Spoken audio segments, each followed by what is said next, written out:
Welcome to Arts and Life with AI Voice of InVideo, AI and second part of सत्ता का समकालीन केंद्र। हमारा 7वां प्रश्न यह है, आसियान विवजन 2020 की मुख्य बातें क्या हैं? इसका सही उत्तर है, क्यों साउथ ईस्ट एशिया के 10 देश मिलकर शांति और खुशहाली के लिए काम करते हैं? एशियन का मतलब है association of south east Asian Nations.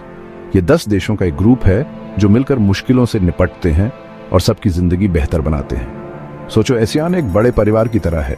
हर देश कुछ नया और अलग लेकर आता है और एक दूसरे की मदद करता है, चाहे वो रिसोर्सेज शेयर करना हो, झगड़े सुलझाना हो या फिर प्रोजेक्ट्स पर साथ काम करना हो। मान लो कोई नेचुरल डिजास्टर आ जाए तो एशियन कंट्रीज जल्दी से मदद भेज सकते हैं, अपना नॉलेज शेयर कर सकते हैं और सपोर्ट दे सकते हैं। इस कोऑपरेशन से सब जल्दी और मजबूती से उबर पाते हैं। लेकिन सिर्फ इमरजेंसीज की ही बात नहीं है।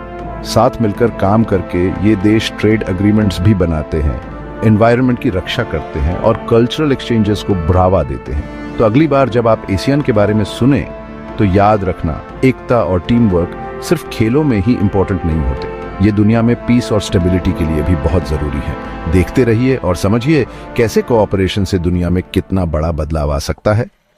बात यह है, जब हम मिलकर काम करते हैं तो सबके लिए मौके बनते हैं। सोचो, लोकल बिजनेस एक दूसरे की मदद करें, रिसोर्सेज शेयर करें और प्रोजेक्ट्स पर साथ काम करें। ये कोई ख्वाब नहीं है, ये कामयाबी का नुस्खा है।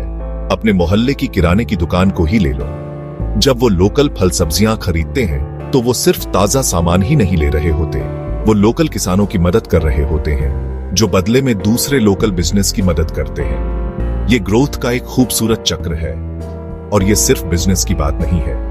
सोचो कम्युनिटी इवेंट्स के बारे में, फार्मर्स मार्केट्स और लोकल फेस्टिवल्स के बारे में। जब हम सब इकट्ठे होते हैं तो हम एक जिंदा दिल डायनामिक कम्युनिटी बनाते हैं जहां सबको आगे बढ़ने का मौका मिलता है। तो चलो इकोनॉमिक कोऑपरेशन को अपनी कम्युनिटी का सुपर पावर बनाते हैं। एक दूसरे की मदद करके हम ऐसा भविष्य बनाएंगे जहां हर कोई खुशहाल होगा। याद रखना, साथ मिलकर हम किसी भी मुश्किल का सामना कर सकते हैं। इस मूवमेंट में शामिल हो जाओ।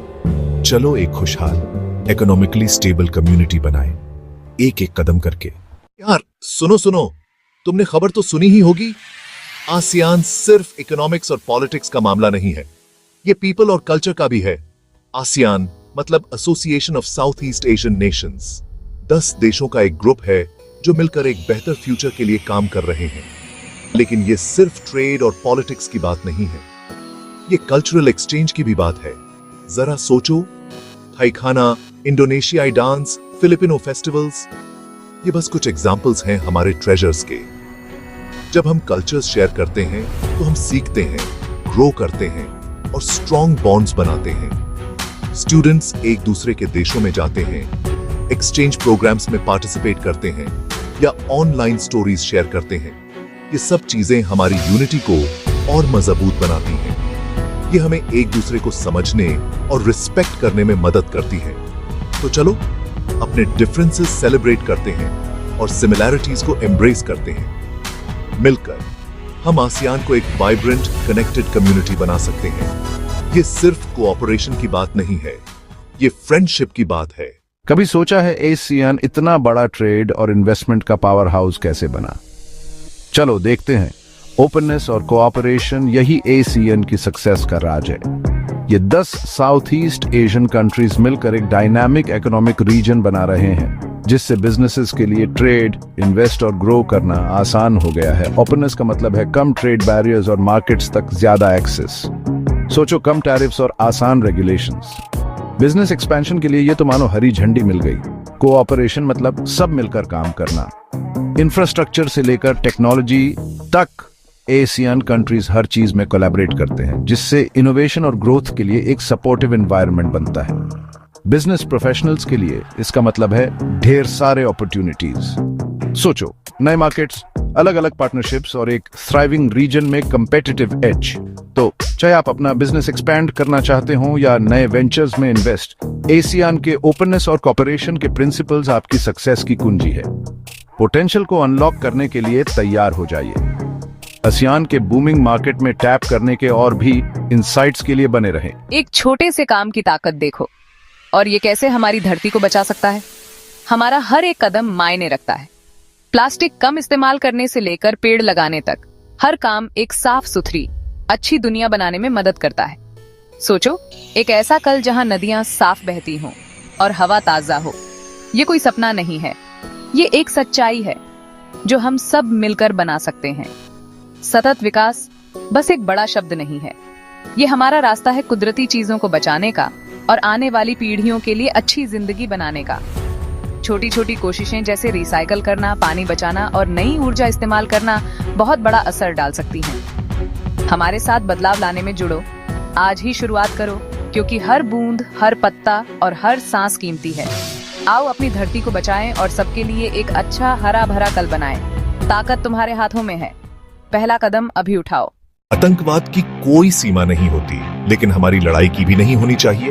आतंकवाद के खिलाफ लड़ाई एक ग्लोबल एफर्ट है, लेकिन रीजनल कोलैबोरेशन इसे और मजबूत बनाता है। जैसे कि इंडिया और यूएस 9/11 और 2008 के मुंबई हमलों के बाद उनकी पार्टनरशिप में इंटेलिजेंस शेयरिंग और युद्ध अभ्यास और मालाबार जैसे जॉइंट मिलिट्री एक्सरसाइजेस शामिल हैं। लेकिन यह सिर्फ बिलैटरल नहीं है। इंडिया और जापान का धार्मा गार्डियन एक्सरसाइज इंटरऑपरेबिलिटी और काउंटर टेररिज्म टैक्टिक्स की इंपॉर्टेंस को दिखाता है। ये एक्सरसाइजेस ट्रस्ट बनाते हैं और हर तरह के खतरों के लिए रेडीनेस इंप्रूव करते हैं। फिर भी चैलेंजेस हैं। पाकिस्तान और ईरान जैसे देशों के लिए अलग अलग अप्रोचेस कोऑर्डिनेशन को मुश्किल बना सकते हैं। इसलिए एक कॉम्प्रिहेंसिव, वेल कोऑर्डिनेटेड स्ट्रैटेजी जरूरी है। काउंटर टेररिज्म एफर्ट्स को इंस्टीट्यूशनलाइज करके और रीजनल डायनामिक्स का इस्तेमाल करके देश क्रॉस बॉर्डर टेररिज्म और दूसरे खतरों से इफेक्टिवली निपट सकते हैं। इस इंटरकनेक्टेड दुनिया में रीजनल कोऑपरेशन सिर्फ बेनिफिशियल नहीं है, यह क्रूशल है। मिलकर हम आतंक के खिलाफ और मजबूत हैं। अगर आप सोचते हैं कि टीम वर्क सिर्फ स्पोर्ट्स के लिए है, तो जरा फिर से सोचो। साइंस और टेक में भी टीम वर्क बहुत जरूरी है। आसियान विजन 2020 में साइंस और टेक्नोलॉजी में रीजनल कोऑपरेशन बहुत ज्यादा इंपॉर्टेंट है। क्यों? क्योंकि जब देश मिलकर काम करते हैं तो वो नॉलेज, रिसोर्सेज और आइडियाज शेयर कर सकते हैं।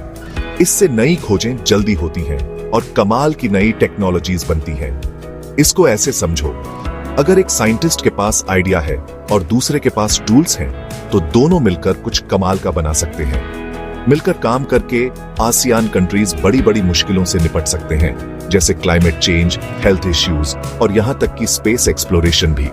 सोचो, अलग अलग देशों के बच्चे अपने बेस्ट साइंस प्रोजेक्ट्स शेयर कर रहे हैं। वो एक दूसरे से सीखते हैं और कुछ और भी बेहतर बनाते हैं। आसियान विजन 2020 यही है, यूनिटी और कोलैबोरेशन से रीजन को और स्ट्रांग बनाना। तो अगली बार जब आप साइंस और टेक के बारे में सोचें, तो याद रखना, टीम वर्क से ही सब कुछ मुमकिन है। चलो मिलकर एक उज्जवल भविष्य बनाएं। कभी सोचा है एसियान के 2020 वाले बड़े बड़े वादों का क्या हुआ? 2020 में एसियान ने कुछ बड़े गोल सेट किए थे। एक प्रॉस्पेरस, पीसफुल और स्टेबल रीजन। इंडोनेशिया, थाईलैंड और वियतनाम जैसे मेंबर्स के साथ उनकी टीम काफी स्ट्रांग थी। अब 2023 आ गया है और नंबर्स काफी इंप्रेसिव हैं। 670 मिलियन लोग और टोटल जीडीपी 3.8 ट्रिलियन। लेकिन सब कुछ इतना अच्छा भी नहीं है। म्यांमार का पॉलिटिकल केओस, अलग अलग मेंबर्स की प्रायोरिटीज और पुराना consensus based decision making process, ये सब प्रॉब्लम्स क्रिएट कर रहे हैं। ऊपर से ह्यूमन राइट्स इश्यूज और इकोनॉमिक डिस्पैरिटीज भी बड़े चैलेंजेस हैं। अच्छी बात यह है कि एशियन फ्री ट्रेड एरिया और आरसीईपी जैसे इकोनॉमिक इनिशिएटिव्स रीजनल ट्रेड को बूस्ट कर रहे हैं। भले ही अभी बहुत कुछ करना बाकी है। तो क्या एशियन विजन 2020 सक्सेसफुल रहा? कहानी में थोड़ा अच्छा है, थोड़ा बुरा भी, लेकिन अभी जर्नी खत्म नहीं हुई है। बने रहिए हमारे साथ, जैसे हम एशियन की इवॉल्विंग स्टोरी को और डीपली एक्सप्लोर करेंगे। हमारा 8वां प्रश्न यह है कि 8 आसियान समुदाय के मुख्य स्तंभों और उनके उद्देश्यों के बारे में बताएं। इसका सही उत्तर है आसियान की कामयाबी का राज खोलते हैं। जानना चाहते हैं? आसियान 3 खंभों पर टिका है: पॉलिटिकल सिक्योरिटी, इकोनॉमिक और सोशियो कल्चरल। पॉलिटिकल सिक्योरिटी वाला खंभा शांति और स्थिरता पर ध्यान देता है। ये लोग मिलकर बातचीत से काम चलाते हैं, आतंकवाद से लड़ते हैं और क्राइम रोकते हैं। अगला, इकोनॉमिक खंभा एक ही मार्केट बनाने पर जोर देता है, जिससे व्यापार और नौकरियां बढ़ें। आखिर में सोशियो कल्चरल खंभा मानवाधिकार, शिक्षा और आपदाओं से निपटने पर काम करता है। ये खंभे आसियान को जोड़ते हैं और एक मजबूत, सुरक्षित और खुशहाल क्षेत्र बनाते हैं। यार सुनो सुनो, खबर तो सुनी होगी, लेकिन क्या आपको पता है एशियन इकोनॉमिक कम्युनिटी का चक्कर क्या है? चलो पता करते हैं। ये एशियन इकोनॉमिक कम्युनिटी या AEC एक ऐसा सिंगल मार्केट बनाना चाहता है जहां सामान, सर्विसेज, इन्वेस्टमेंट्स, यहां तक कि लेबर भी आराम से मूव कर सके। मानो सारे मिलकर ट्रेड आसान करने की कोशिश कर रहे हैं और कंट्रीज के बीच का इकोनॉमिक गैप कम करने की। साथ मिलकर काम करके एशियन कंट्रीज ग्लोबल इकोनॉमी में बड़ा रोल प्ले करना चाहते हैं। मजेदार है ना? अगर आप स्टूडेंट हो और इंटरनेशनल कोऑपरेशन में इंटरेस्ट रखते हो तो आपको ASCN के सोशियो कल्चरल कम्युनिटी के बारे में जानना जरूरी है। ASCC का मकसद है ASEAN मेंबर्स के बीच बराबरी और एक जैसी पहचान को बढ़ावा देना। ये सब यूनिटी और ग्रोथ के लिए है, लोगों के जीवन को बेहतर बनाने से लेकर गरीबी कम करने तक, और साथ ही सोशल वेलफेयर, एजुकेशन और हेल्थ केयर को सुधारने तक ASCC सब देखता है। इसके अलावा क्लाइमेट चेंज से निपटना और डिजास्टर मैनेजमेंट को बढ़ावा देना भी जरूरी है। मिलकर ये काम पूरे रीजन में कोऑपरेशन, शांति, समृद्धि और बराबरी वाली डेवलपमेंट को मजबूत करते हैं। ASEAN unity in diversity. चलिए देखते हैं ASEAN कैसे साउथ ईस्ट एशिया में लोगों की जिंदगी बदल रहा है। लोगों का रहन सहन बेहतर बनाना, गरीबी कम करना, पढ़ाई लिखाई और सेहत सेवाओं को और अच्छा करना, ये सब ASEAN के काम है। ये लोग पॉजिटिव इम्पैक्ट लाना चाहते हैं। साथ ही ये पर्यावरण, क्लाइमेट चेंज, आपदा प्रबंधन और ह्यूमन रिसोर्स डेवलपमेंट पर भी काम कर रहे हैं। इन सब कोशिशों से मेंबर नेशंस में सहयोग, शांति और खुशहाली आती है। ASEAN एक एक करके ब्राइट फ्यूचर बना रहा है। हमारा 9वां प्रश्न यह है कि 9, आज की चीनी अर्थव्यवस्था नियंत्रित अर्थव्यवस्था से किस तरह अलग है? इसका सही उत्तर है पहले चाइना की इकोनॉमी पूरी तरह सरकार के कंट्रोल में थी। अब थोड़ा मार्केट बेस्ड रिफॉर्म्स भी है। प्राइवेट कंपनीज और मार्केट का बहुत बड़ा रोल है, जैसे किसी फीके खाने में मसाला डाल दिया हो। चाइना की प्राइवेट कंपनीज बहुत पावरफुल हो गई हैं। 64% से ज्यादा बिजनेस प्राइवेट सेक्टर के ही हैं। वो बस मार्केट को भर नहीं रहे हैं, बल्कि उसे चला रहे हैं। 50% से ज्यादा टैक्स, 67% GDP और 70% टेक्नोलॉजी इनोवेशन में उनका योगदान है। ये बहुत बड़ी बात है। हुआवे, BYD, Xiaomi जैसी हाईटेक कंपनीज सबसे आगे हैं। AI से लेकर रोबोटिक्स तक ये कंपनीज इनोवेशन में सबसे आगे हैं। और जानते हो क्या, गवर्नमेंट भी पूरा साथ दे रही है। नई पॉलिसीज प्राइवेट सेक्टर की ग्रोथ के लिए बनाई जा रही है। इस महीने हुई मीटिंग्स में टेक इनोवेशन, गांवों के विकास और पब्लिक वेलफेयर पर जोर दिया गया। और तो और एक नया कानून भी बन रहा है ताकि बिजनेस को बेवजह के फाइन और फीस से बचाया जा सके। तो बात क्या है, चाइना का प्राइवेट सेक्टर बस ग्रो नहीं कर रहा है, बल्कि छा रहा है। और गवर्नमेंट के सपोर्ट से आसमान ही लिमिट है। अगर आप जानना चाहते हैं कि चाइना इतना पावरफुल कैसे बना, तो ये सुनिए। चाइना ने पूरी दुनिया से ट्रेड और इन्वेस्टमेंट के लिए अपने दरवाजे खोल दिए। पहले बंद रहने के बाद वो दुनिया की दूसरी सबसे बड़ी इकोनॉमी बन गई। मानो साइकिल से सीधा स्पोर्ट्स कार में आ गए। ये बात सुन के तो आपका दिमाग घूम जाएगा। चाइना का पूरा खेल ही बदल गया है। पहले चाइना में सरकार भाव तय करती थी, लेकिन अब मार्केट फोर्सेस भाव तय करते हैं। सोचो, एक बहुत बड़ा बाजार है जहां दुकानदारों में होड़ भाव चलता है। मजेदार है ना? चीन ने कैसे खेतीबाड़ी से फैक्ट्रीज तक का सफर तय किया, जानने में इंटरेस्टेड हो? मैं आपको बताता हूं कैसे चीन ने यह कमाल कर दिखाया। एक समय था जब चीन मोस्टली खेती पर डिपेंड करता था। ज्यादातर लोग किसान थे। लेकिन पिछले कुछ दशकों में चीन ने अपना रास्ता बदल दिया, इंडस्ट्रीज और सर्विस सेक्टर्स की तरफ। सोचो ऐसे, मान लो एक किसान अपना हल छोड़कर कोई हाईटेक गैजेट ले लेता है। यही हुआ है, लेकिन बहुत बड़े पैमाने पर। हर जगह फैक्ट्रीज और टेक कंपनीज बनने लगी, लाखों जॉब्स क्रिएट हुए और इकोनॉमी को बूस्ट मिला। अब सिर्फ अनाज उगाने की बजाय चीन स्मार्टफोन्स से लेकर कार्स तक सब कुछ बनाता है। और यही नहीं रुके, बैंकिंग और हेल्थ केयर जैसे सर्विस इंडस्ट्रीज में भी बहुत तेजी आई है। इस बदलाव ने चीन को दुनिया की सबसे बड़ी इकोनॉमिक पावर्स में से एक बना दिया है। तो अगली बार जब आप अपना फोन यूज करो या ऑनलाइन शॉपिंग करो, तो याद रखना, चीन का ये सफर खेतों से रोबोट फैक्ट्रीज तक ने ये सब पॉसिबल बनाया है। यार, काश मुझे तुम्हारी उम्र में ये सब पता होता। चीन कैसे फॉरेन इन्वेस्टमेंट से धूम मचा रहा है। चीन ने अभी एक गेम चेंजिंग एक्शन प्लान निकाला है फॉरेन इन्वेस्टमेंट लाने के लिए। वो टेलीकम्युनिकेशंस, बायोटेक और एजुकेशन जैसे सेक्टर्स में रिस्ट्रिक्शंस कम कर रहे हैं। सोचो, और भी फॉरेन हॉस्पिटल्स और हाईटेक कंपनीज यहां खुलेंगी। वो फॉरेन कंपनीज के लिए प्रॉफिट्स रीइन्वेस्ट करना, मर्ज करना और बिजनेसेस अक्वायर करना भी आसान बना रहे हैं। और तो और फॉरेन फर्म्स अब लोकल लोन्स यूज कर सकती हैं इक्विटी स्टेक्स के लिए, जिससे ग्रोथ बढ़ेगा। लेकिन ट्विस्ट ये है, इन सब के बावजूद फॉरेन डायरेक्ट इन्वेस्टमेंट जनवरी 2025 में 13% से ज्यादा गिर गया। मतलब थोड़ा अच्छा थोड़ा बुरा। चीन सिर्फ बिजनेस के बारे में नहीं है, वो लोगों का जीवन स्तर सुधारना, गरीबी कम करना और एनवायरनमेंट को बचाना भी चाहते हैं। ये नई पॉलिसी एक ओपन और कंपेटिटिव इकोनॉमी की तरफ एक बड़ा कदम हो सकती है। देखते रहो, क्योंकि आगे क्या होता है ये पूरी दुनिया की इकोनॉमी बदल सकता है। यार, चाइना की इकोनॉमी के बारे में ये जानने के बाद मेरा पूरा नजरिया ही बदल गया। देखो, चाइना की इकोनॉमी अब ज्यादा ओपन और कंपेटिटिव हो रही है, तो एशियन के साथ उसकी दोस्ती भी नए मुकाम छू रही है। दोनों मिलकर लोगों का जीवन स्तर सुधारने में, गरीबी कम करने में और समाज कल्याण को बढ़ाने में लगे हुए हैं। साथ मिलकर क्लाइमेट चेंज, डिजास्टर मैनेजमेंट और ह्यूमन रिसोर्स डेवलपमेंट जैसे मुद्दों पर भी काम कर रहे हैं। ये पार्टनरशिप स्ट्रेंथ, कॉर्पोरेशन, शांति और सबकी तरक्की के बारे में है। क्या बात है, टीम वर्क से क्या कुछ नहीं हो सकता। सब लोग चाइना की बूमिंग इकोनॉमी की बात कर रहे हैं, लेकिन एशियन पार्टनरशिप की असली कहानी क्या है? चाइना की इकोनॉमी पहले से ज्यादा ओपन और कंपेटिटिव है, इंटरनेशनल ट्रेड में एक्टिवली एंगेज कर रही है। और एशियन, ये सिर्फ मीटिंग्स और हैंडशेक्स की बात नहीं है। इस पार्टनरशिप का एम है लिविंग स्टैंडर्ड्स इंप्रूव करना, पॉवर्टी कम करना और सोशल वेलफेयर, एजुकेशन और हेल्थ केयर सर्विसेज को बूस्ट करना पूरे साउथ ईस्ट एशिया में। ये लोग क्लाइमेट चेंज से निपट रहे हैं, डिजास्टर मैनेजमेंट इंप्रूव कर रहे हैं और ह्यूमन रिसोर्सेज डेवलपमेंट पर फोकस कर रहे हैं। इन गोल्स के साथ एशियन के 3 pillars strong cooperation, peace, prosperity और इक्वल ग्रोथ बढ़ावा देते हैं मेंबर कंट्रीज में।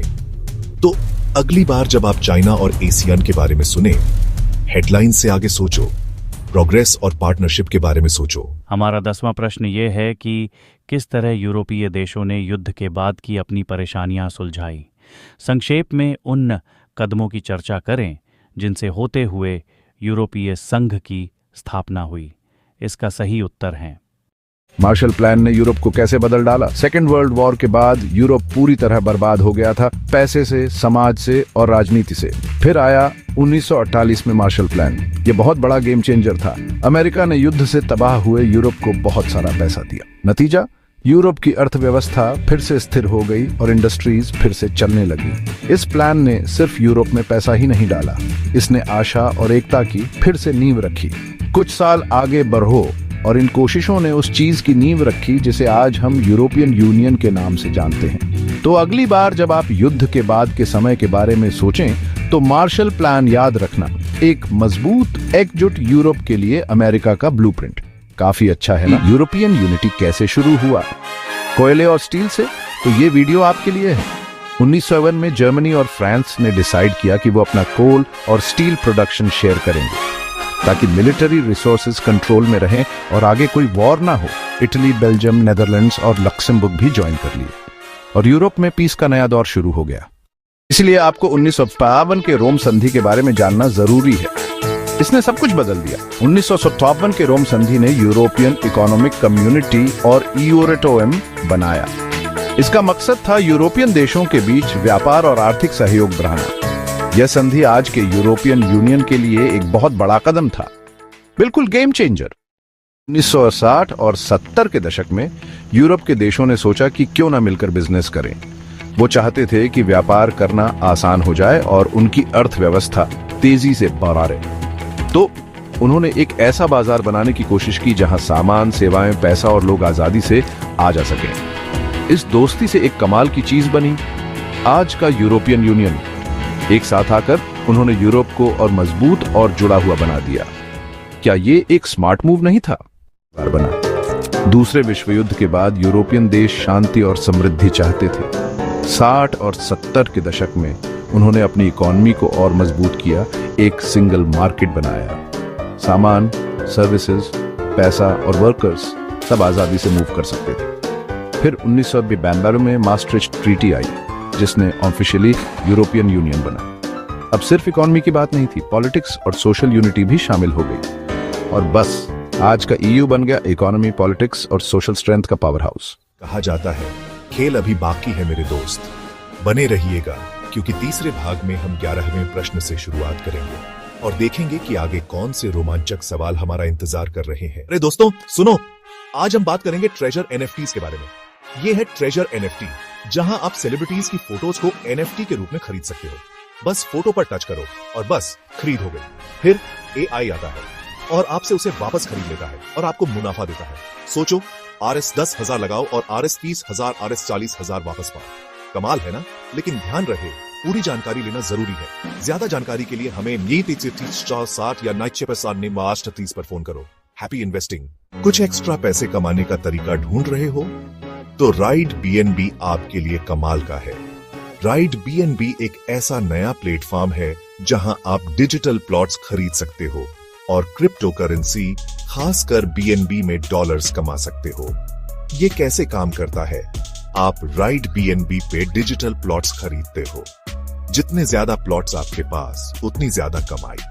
फिर आप अपनी कमाई को ट्रस्ट वॉलेट में ट्रांसफर कर सकते हो और किसी भी एक्सचेंज पर बेच सकते हो। मजेदार है ना? लेकिन इतना ही नहीं, अपना अकाउंट अपग्रेड करके और दूसरों को ज्वाइन करवा के आप अपनी कमाई और भी बढ़ा सकते हो। तो फिर आज ही राइड BNB कम्युनिटी ज्वाइन क्यों नहीं करते? डिजिटल इन्वेस्टमेंट्स की एक्साइटिंग दुनिया में कदम रखो और अपने पैसों का मालिक बनो। याद रखो, सिर्फ पैसे कमाना ही नहीं है, बल्कि एक अच्छी कम्युनिटी का हिस्सा बनना और सीखते रहना भी जरूरी है। अभी साइन अप करो और राइड BNB के साथ अपना सफर शुरू करो। आपका फ्यूचर सेल्फ आपको शुक्रिया कहेगा।